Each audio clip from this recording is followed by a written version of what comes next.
Հարգելի հայրենակիցներ, օգոստոսի 7-ին ժամը 16:00-ին, այսինքն 25 րոպեից,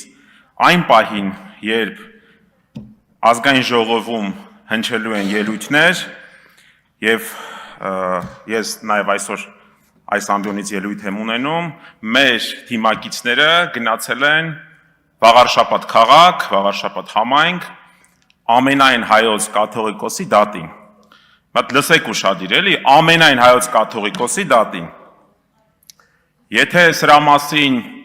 մի քանի տարի առաջ ինձ պատմեին, ես ուղղակի կասեի դա ցնդաբանություն է, բայց ցավոք այսօր ունենք այս խայտառակ ամոթալի վիճակը։ Սա միայն մեկ անհատի, անգամ միայն հոգևոր առաջնորդի դատավարություն չէ։ Սա դատավարություն է մեր հազարամյա պատմության, մեր ազգային ինքնության եւ հայ առաքելական Սուրբ եկեղեցու դեմ։ Այսօր մենք ականատեսն ենք լինում մի շղթայի, որը չի սկսվել երեկ եւ չի ավարտվելու այսօր, եթե մենք չգիտակցենք պահի լրջությունը եւ վտանգի ծավալները։ Հոգևորականների դեմ իրականացվող հետապնդումների ժամանակագրության մասին եթե խոսենք, ինչպես է ամեն ինչ եղել։ Ըստ իս, այս արշավը ծրագրված եւ փուլային բնույթ է կրում։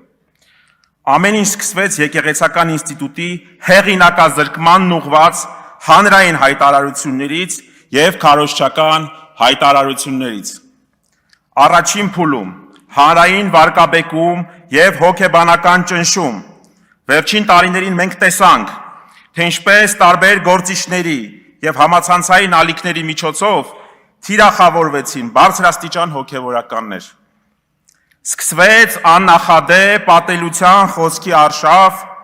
եկեղեցու եւ վեհափառ հայրապետի դեմ։ Երկրորդ փուլ։ Ականատես եղանք դեպքերի, երբ խոչընդոտվում է հոգևորականների մասնակցությունը տարբեր միջոցառումների։ Բոլորս տեսել ենք, թե ինչպես Սարդարապատում, երբ որ պետական պատվիրակության հետ Գարեգին երկրորդ ամենայն հայոց կաթողիկոսը գնացել էր մասնակցելու միջոցառման, առաջին հանրապետության միջոցառման։ Միաժամանակ է եկել անվտանգությունը, պարոն Հարությունյան, անվտանգությունը պետական պահպանության ամենայն հայոց կաթողիկոսին մայիսի 28-ի հուշակոթողի մոտ Սարդարապատում չի թույլատրել մտնել ներս։ Մենք հիշում ենք իհարկե ժամանակները, երբ որ դուք այս ամբիոնից կանգնած խոսում եք, որ վայ, թիկնապաները եւ այլն, ամենայն հարգանքով, բայց չէ՞ դե խոսում եք պատավատապետության մասին ժամանակին, մի խոսքով, կաթողիկոսին չէր կարելի նման ընդունելության, այսպես ասած, արժանացնել հաշվի առնելով, որ միջոցառման պատասխանատուն էլ ըստ էության եւ ամենայն հավանականությամբ դուք եք։ Երրորդ փուլ, քրեական հետապնդումներ եւ կալանավորումներ։ Հաջորդեցին թեմակալ առաջնորդների, քահանաների եւ եկեղեցամետ ակտիվիստների նկատմամբ հարուցված քրեական գործեր, հարցաքննություններ եւ կալանավորումներ։ Հոգևորականներ մեղադրանքներ առաջադրվեցին քաղաքականացված հիմնավորումներով եւ քաղաքական հետապնդումներ էին այս ամեն ինչը, տարբեր հորինված պատրվակներով։ Գագաթնակետը այսօր է ամենայն հայոց կաթողիկոսի նկատմամբ հարուցված ապօրինի, ամոթալի, խայտառակ քրեական գործը։ Սա բացահայտ փորձ է թույլատնելու մեր ազգային դիմադրողականությունը։ Չեմ ջարդում, մի անհանգստացեք։ Դե գույքի մասով առանձին կարող ենք քննարկում ունենալ։ Հաջորդիվ, բոլորս հիշում ենք 2025 թվականի հունիսի 17-ը, երբ ընդամենը 37 վայրկյան տևողության, նույնիսկ հարցազրույցի էլ չէ, մեկնաբանության համար լրագրողի հարցին Սամվել Կարապետյանը ասեց, որ մենք լինելու ենք մեր եկեղեցու կողքին, հայ առաքելական Սուրբ եկեղեցու կողքին եւ մեր ձևով մասնակցելու ենք եկեղեցու պաշտպանությանը։ Եվ դրանից ժամեր անց սկսվեց Սամվել Կարապետյանի դեմ քաղաքական հետապնդում։ Բոլորը շատ լավ հիշում ենք այն գրառումները, որոնք լույս տեսան Facebook սոցիալական ցանցերում, Այս եկեղեցական հակարշավի շրջանակներում առանձնահատուկ ուզում եմ սրա մասին խոսել, Սամվել Կարապետյանի մասին։ Պարոն Կարապետյանը տարիների վեր կանգնած է հայ առաքելական Սուրբ եկեղեցու կողքին, ֆինանսավորելով բազմաթիվ եկեղեցիների վերականգնումը ու կառուցումը, հոգևոր մշակութային ծրագրերը եւ Մայր Արթուր Սուրբ Էջմիածնու նախաձեռնությունները։ Երբ Սամվել Կարապետյանը բացահայտորեն հանդես եկավ եկեղեցու եւ հայրապետի պաշտպանությամբ, իշխանական ճնշումներից բացի նաեւ սկսեց իշխանությունը արշավը Սամվել Կարապետյանի ակտիվների նկատմամբ։ Հեծի մասով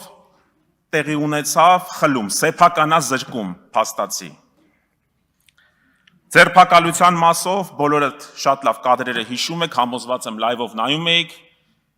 երբ չկարողացան առանց օրդերի մուտք գործել եւ ձերբակալել պարոն Կարապետյանին։ Հետո սկսեց անմիջապես մեդիա արշավ։ Եվ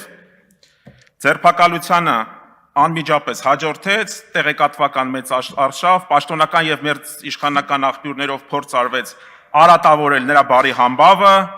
տնտեսական ճնշումներ գործադրել նա այդ կապված նախագծերի վրա եւ հանրության աչքում թիրախավորել նրա բարի համբավը։ Այս ամենը ցույց է տալիս, որ թիրախում միայն կոնկրետ անհատներ չեն։ Թիրախում այն ամենն է, ինչ միավորում է մեր ժողովրդին, տալիս է նրան ազգային ինքնագիտակցություն եւ դիմադրելու ուժ։ Հարգելի հայրենակիցներ, այսօր վաղարշապատի դատարանում դատում են մեր ազգային արժանապատվության ապագան։ Մենք իրավունք չունենք լռելու, երբ ոտնահարվում են մեր սրբությունները եւ երբ անօրինական հետապնդումների են ենթարկվում եկեղեցին եւ նրա պաշտպանները։ Վճռականությունը, միասնականությունն ու արդարության համար պայքարն այսօր այլընտրանք չունի։ Վերջում, ճիշտ ասած, չէի ուզում այս առիթով անդրադառնալ, ուզում եմ անդրադառնալ 29743 թեմային։ Հարգելի հայրենակիցներ, բոլորս հիշում ենք 21 թվականը, երբ որ դուք փողոցում, տարբեր վայրերում բաժանում եք Հայաստանի Հանրապետության հպարտ քաղաքացու անձնագրերը։ Որ թվականին տարբերություն չկա, թող լինի 20, թող լինի 21, դե մի խոսքով։ Այդտեղ ես չտեսա գրված ոչ 29800, որը որ ընդ որում հենց պարոն Ղազինյանի կողմից մատնանշված press release-ում Prime Minister.am կայքում հրապարակված, համոզված եմ պարոն Հարությունյան շատ լավ ծանոթ եք դրան, այդ հրապարակվեց հայտարարությունը,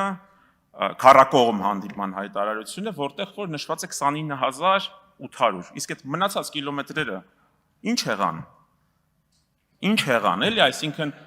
Մակրոն այդ հայտարարության տակ ստորագրել է, Հայաստանը կամ ընդունել է, այսպես ասած, մյուս բանակցող կողմերը ստորագրել են, հիմա ստացվում է 29743։ Լավ,